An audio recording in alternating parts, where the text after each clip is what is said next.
भारत में यदि सुख शांति चाहते हैं तो सरकार को सबसे पहले धार्मिक होना पड़ेगा। पर धार्मिक जाति के आधार पर नहीं, धर्म के आधार पर नहीं, एक मनुष्य को मनुष्य की तरह समझकर वो काम करने की आवश्यकता है। जैसे कि आप जानते हैं कि हमारा देश का संविधान ही तथागत गौतम बुद्ध के विचारों पे बना हुआ संविधान है, और उसको भी ठीक से लागू करने के लिए हमारे पास में शासन सत्ता का होना भी ज़रूरी है। और बड़े पैमाने पर धार्मिक जो आंदोलन है, जिसे हम चरवड़ कहते हैं मराठी में, तो वो देश के अंदर में बड़े पैमाने पर होने की ज़रूरत है। जैसे कि बड़ी संख्या में हर जगह बुद्ध विहार बनने चाहिए। बाबा साहब अम्बेडकर के जो विचार या उनके उद्देश्य में था कि बुद्धिस्ट सेमिनरी होनी चाहिए, जहाँ पर हमारे विद्यार्थी पढ़ करके अच्छे विद्वान बने। इसी के साथ साथ उनका एक और भी था कि हमारी सभी धर्मों की कॉम्परेटिव स्टडी होनी चाहिए। हमारे जो लोग हैं देश के अंदर में जो जगह जगह रहते हैं, उनके अंदर में एकता की भावना होनी चाहिए। और स्कूल कॉलेजेस जैसे हमारे पास बड़े बड़े संस्थान होने चाहिए। इसकी भी ज़रूरत आज वर्तमान में हो रही है। और साथ साथ में बड़े पैमाने पर आए दिन संगोष्ठी जैसे प्रोग्राम हैं, या जैसे हम कहते हैं कि वर्कशॉप है, सम्मेलन है, ये लगातार होना चाहिए। कोली और साक्यों के बीच में होने वाले युद्ध को ही उन्होंने विरोध किया था, और वो बाद में युद्ध हुआ भी नहीं है। तो तथागत ने तो युद्ध को रोका, और लोगों को भी यही सलाह दी कि युद्ध नहीं होने चाहिए। इसलिए साथ साथ आपको मैं बता रहा हूँ कि यहाँ पर जिधर नजर घुमाएंगे उधर आपको पेंडाल्स नजर आएंगे। तमाम तरीके से किसी न किसी संगठन का, धार्मिक हो, सामाजिक हो, राजनीतिक हो, वो तमाम संगठनों से रूबरू करेंगे। यहाँ पर आपको मैं दिखाने की कोशिश करूंगा कि धम्म दीक्षा दिवस समारोह और महिला सशक्तिकरण संघ, इसके तरफ से एक संगठन है, एक ऑर्गेनाइजेशन है। उस ऑर्गेनाइजेशन के अंदर में तमाम भंते वर्ग बैठा हुआ है। भंते जी से जानने समझने की कोशिश करेंगे कि 67 साल हो चुके हैं जब बाबा साहब ने धम्म दीक्षा दी थी। आज उनकी क्या समीक्षा है, कहाँ वो देख रहे हैं और कितना काम करना बाकी है, जानेंगे। चलिए, तो भंते जी के पास में हम लोग पहुंच चुके हैं। मैंने आपको जैसे अभी एक परिचय दिया था। भंते जी, बहुत बहुत स्वागत है हमारे चैनल पर। एक सवाल है, आज 67 साल हो चुके हैं जब बाबा साहब ने धम्म दीक्षा दी। आपकी क्या समीक्षा है, कहाँ पर आप देख रहे हैं 67 साल के बाद में बुद्धिज्म को, और कितना काम करना बाकी है, कितना हो चुका है? बहुत बहुत धन्यवाद आपके चैनल को सर्वप्रथम। और आज की मैं ढेर सारी मंगल कामना देता हूँ समस्त देशवासियों को। जैसे कि बाबा साहब अम्बेडकर की धम्म क्रांति को 68 वर्ष पूरे हो चुके हैं। यदि देखा जाए तो काफ़ी कुछ परिवर्तन तो आया है, लेकिन जो उनके धार्मिक आंदोलन हैं, जिस तरह से उनको गति मिलनी चाहिए थी, वो अभी भी बड़े पैमाने पर जो है वो उसकी ज़रूरत है उसको पूरा करने की। जैसे कि हम लोग लाखों लोग यहाँ पर देखेंगे, तो ये बाबा साहब अम्बेडकर के प्रति उनकी श्रद्धा है, इसीलिए लाखों लोग यहाँ तो आते हैं। लेकिन देश जो है 140 करोड़ के पॉपुलेशन वाला देश है। तो उस देश में यदि बड़ी आबादी इस देश में बहुजनों की रहती है, और तथागत का मैसेज तो सभी बहुजनों के लिए था, और बाबा साहब अम्बेडकर का भी खास कर रहा है। तो ऐसे समय में अभी भी देश के अंदर में जैसे कि धर्मांतरण की चळवळ, नामांतरण की चळवळ, और देश के अंदर में हमारा जो सही रूप से लोगों के बीच में बौद्ध धर्म जाए, जो कि साइंटिफिक रिलीजन है, व्यवहारिक है, और आचरण में उतारने के लिए तो ये लोग जो है मानते हैं, ऐसा नहीं कि नहीं मानते, लेकिन अभी भी बड़े पैमाने पर इसको देश में बड़े लेवल पर इसको लागू करने की ज़रूरत है। जैसे कि आप जानते हैं कि हमारा देश का संविधान ही तथागत गौतम बुद्ध के विचारों पे बना हुआ संविधान है, और उसको भी ठीक से लागू करने के लिए हमारे पास में शासन सत्ता का होना भी ज़रूरी है। और बड़े पैमाने पर धार्मिक जो आंदोलन है, जिसे हम चरवड़ कहते हैं मराठी में, तो वो देश के अंदर में बड़े पैमाने पर होने की ज़रूरत है। जैसे कि बड़ी संख्या में हर जगह बुद्ध विहार बनने चाहिए। बाबा साहब अम्बेडकर के जो विचार या उनके उद्देश्य में था कि बुद्धिस्ट सेमिनरी होनी चाहिए, जहाँ पर हमारे विद्यार्थी पढ़ करके अच्छे विद्वान बने। इसी के साथ साथ उनका एक और भी था कि हमारी सभी धर्मों की कॉम्परेटिव स्टडी होनी चाहिए। हमारे जो लोग हैं देश के अंदर में जो जगह जगह रहते हैं, उनके अंदर में एकता की भावना होनी चाहिए। और स्कूल कॉलेजेस जैसे हमारे पास बड़े बड़े संस्थान होने चाहिए।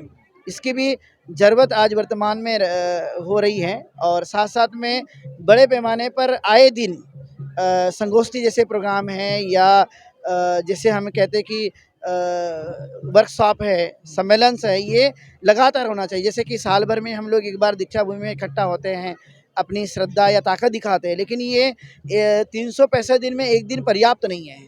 उस दिन बाबा साहब अम्बेडकर ने धर्मांतरण किया था, उस दिन को तो हम स्मरण करने के लिए आते हैं, लेकिन बड़े पैमाने पर हमारा जो संघर्ष है वो 365 दिन लगातार चलते रहना चाहिए। बंटी जी, मैं जैसे देख पा रहा हूँ देश के अंदर में एक सांप्रदायिक माहौल है।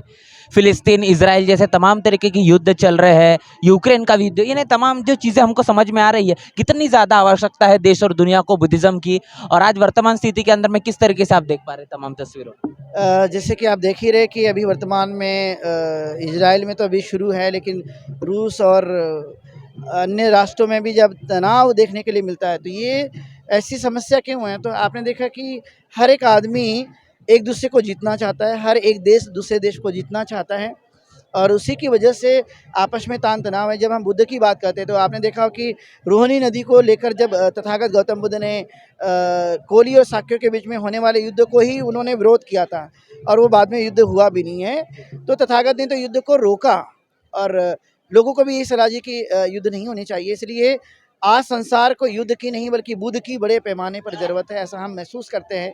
आप जानते हैं कि उन्होंने अहिंसा पर जोर दिया, किसी भी प्रकार की किसी भी मनुष्य की हिंसा नहीं होनी चाहिए, और दया, प्रेम, करुणा, मैत्री जैसे जो विचार है तथागत गौतम बुद्ध के, वो विचार जन जन तक पहुंचने चाहिए।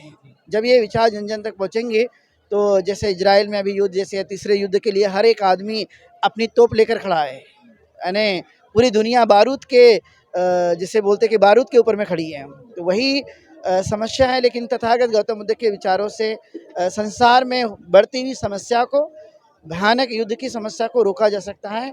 हमारे सामने उदाहरण भी है। अब जब आप भारत की बात करेंगे तो 1200 वर्ष तक भारत में कोई युद्ध नहीं हुआ, भारत इवन गुलाम भी नहीं हुआ किसी का, जो कि ये पीरियड कहलाता है बुद्धिस्ट पीरियड। और इस बुद्धिस्ट पीरियड में किसी ने भी भारत के ऊपर में कोई आक्रमण नहीं किया, और भारत उस समय में कोई गुलाम नहीं रहा, बल्कि एक समृद्धशाली देश कहलाया। जैसे कि हम जानते हैं कि सोने की चिड़िया हमारा देश कहलाता था, तो ये कहाँ से उत्पन्न हुआ? तो तथागत गौतम बुद्ध की विचारधारा से ही हमें संभव होते हुए देखने के लिए मिलता है।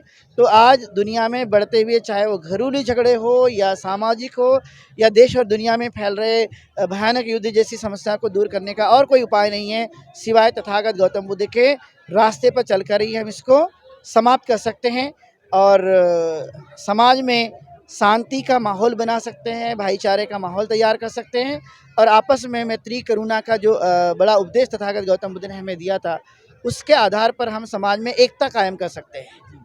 बहुत बहुत शुक्रिया।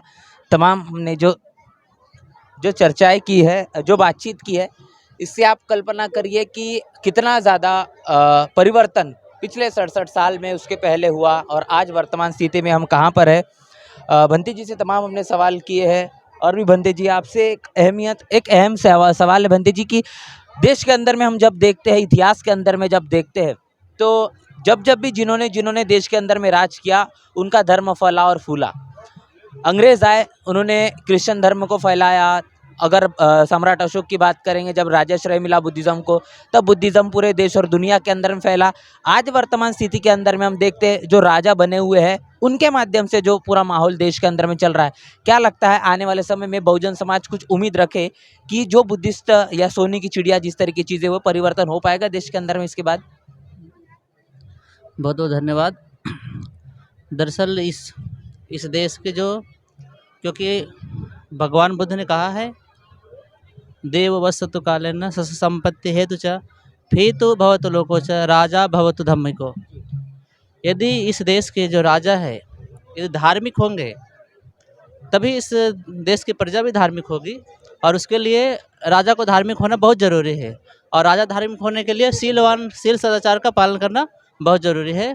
तो जिस तरह से आप देश की स्थिति देख रहे हैं, उस तरह से देश की स्थिति आज दिखाई नहीं पड़ता है, क्योंकि आज ये जातिवाद के शिकंजे में फंस गया है, और ये जातिवाद से जब तक मुक्त नहीं होता है, तब तक इस देश में जो सोने का चिड़िया कहा जाता देश है, वो आज नहीं दिखता है।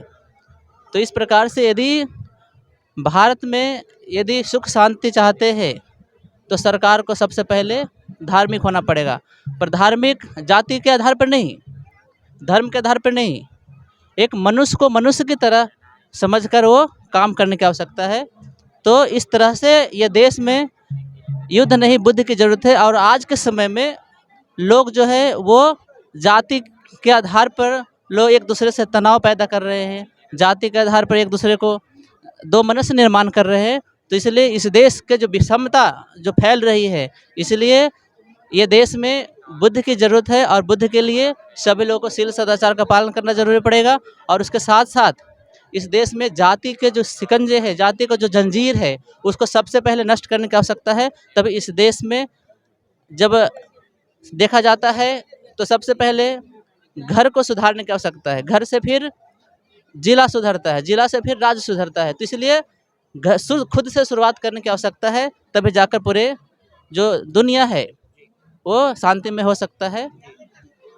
एक बात भंते जी के माध्यम से कही गई कि देश और दुनिया को अब युद्ध के नहीं बुद्धि की ज़रूरत है और ये समय की मांग है। अगर इन्हीं तमाम चीज़ों को लेकर अगर पूरा देश और दुनिया सतर्क या फिर जागृत नहीं हुआ या उसकी गंभीरता नहीं समझ पाए तो इस प्रकार एक दूसरे को लेकर जो भाईचारा हमको देखने को मिलता है वो पूरी तरीके से समाप्त हो जाएगा। बड़ा सवाल है कि अगर ये तमाम चीज़ें इसी प्रकार बरकरार रही तो हम जो समता, स्वतंत्रता और बंधुता न्याय की बात करते हैं वो सिर्फ और सिर्फ कागजों और तमाम तरीके से बोलने की बात रह जाएगी। इसको अमल में लाना अभी ज़रूरी है। क्या बहुजन समाज बाबा साहब के दिए हुए गए इस बुद्ध धम्म को अमल में लाएगा, कितनी ज़्यादा समीक्षा करेगा और किस तरीके से आने वाले समय में खुद के ज़िंदगी के साथ साथ समाज की ज़िंदगी के अंदर में परिवर्तन करेगा। बहुजन विचारधारा को घर घर तक पहुंचाने के लिए हमारे YouTube चैनल को सब्सक्राइब करें, लाइक करें, कमेंट करें, शेयर करें और बेल आइकन की घंटी दबाना ना भूलें।